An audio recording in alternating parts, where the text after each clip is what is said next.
Պատկերացնում եք աշխարհը նորածնի աչքերով, ինչպես են նրանք կողմնորոշվում նոր միջավայրում։ Հնարավոր է, որ Նյու Յորքի համալսարանի գիտնականների Քերեն Ադոլֆի ղեկավարությամբ գտնեն այս հարցերի պատասխանները։ Մեր ծրագիրը բնական տեսողության և դրա զարգացման մասին է։ Տեսողության վերաբերյալ բազմաթիվ հետազոտություններ կան, սակայն զարմանալի է, որ 100-ից ավել տարի ուսումնասիրությունից հետո գիտնականները գրեթե ոչինչ չգիտեն, թե առօրյա կյանքում որտեղ են մարդիկ նայում և ինչու։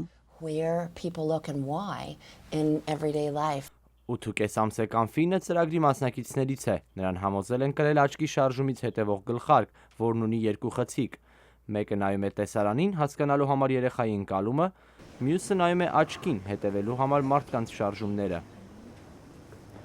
Համակարգիչը վերլուծում է երկու խցիկներից ստացված պատկերները, որոշելու թե որտեղ է նայում Ֆինը։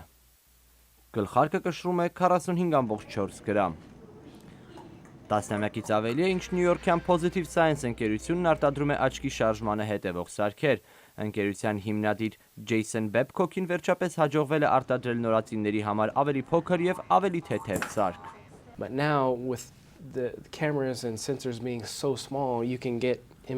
Այժմ խցիկներն այնքան փոքր են, որ հնարավոր է ստանալ ճկույթի չափի պատկերներ։ Նախկինում չէինք կարծում, որ հնարավոր է համատեղել տարբեր տեխնոլոգիաները։ Ուսումնասիրող խմբի մեթոդը հետևյալն էր։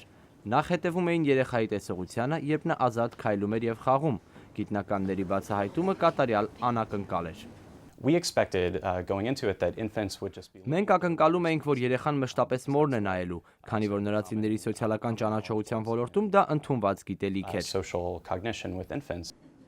Սակայն խաղալիքներով և տարբեր խոչընդոտներով լի սենյակում նորածիններն իրենց մոր նայել և ժամանակին միայն 50%-ի ընթացքում,